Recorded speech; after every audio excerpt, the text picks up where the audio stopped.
దాన్ని ఆ యూనిఫామ్ నేను అవమానించకూడదు, ఎందుకంటే నాకు కూడా దాని వాల్యూ తెలుసు కాబట్టి కొద్దిగా గొప్ప. ఒక కుళ్ళు కంపుతో కొట్టినటువంటి ఒక మురికి బట్టలు వేసుకుంటున్న మీరు సాయంత్రం అన్నం తినగానే పడుకునేటప్పుడు మీ మనస్సాక్షితో ఆలోచించండి, మీరు చేస్తుంది కరెక్టా కాదా అని. మీ ఏటీఎంలో డబ్బులు పడతాయి కదా, జీతం తీసుకునేటప్పుడు ఆలోచించండి, ఇది మీ జీతం మీ కష్టంతో వస్తున్నది కాదు, పేద ప్రజలు కట్టినటువంటి స్వేదంలో నుంచి వచ్చినటువంటి డబ్బులు. మీకు ఓతు తీసుకుంటారు కదా మీరు ప్రమాణం చేసి, ఇదిగో ఈ ప్రమాణం చేసి నేను పోలీస్ వ్యవస్థ ఈ ఓతులో 1% అయినా మీ ఇన్వెస్టిగేషన్ ఆఫీసర్లు మీ పోలీస్ డిపార్ట్మెంట్ చేస్తుందో లేదని ఇంట్రాస్పెక్ట్ చేసుకోండి ఒకసారి. ఈరోజు చచ్చిపోతే రేపు రెండో రోజు అవుతుంది ఎవరికైనా. కానీ మీరు ఈ లంచాలు తీసుకొని ఈ విధంగా సంపాదించిన డబ్బులతో ఎంతకాలం బతుకుతారు?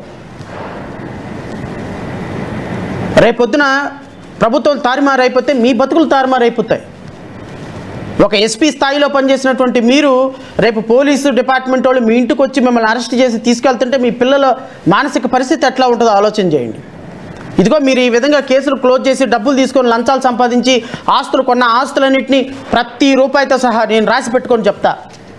ఈ investigation Chandrababu Naidu cases closure రిపోర్ట్లో ఇన్వాల్వ్ అయిన కానిస్టేబుల్ దగ్గర నుంచి ప్రతి ఉన్నత అధికారి, వాడు ఎవడైనా సరే, ఏ వ్యవస్థలో ఉన్నా సరే, ఇంక్లూడింగ్ న్యాయ వ్యవస్థలో ఉన్నవాడైనా, ప్రతి ఆస్తిని కాన్ఫిస్కేట్ టు స్టేట్ చేసి ప్రతి రూపాయికి రూపాయి వాడి దగ్గర నుంచి కట్టించి తీరుతాం.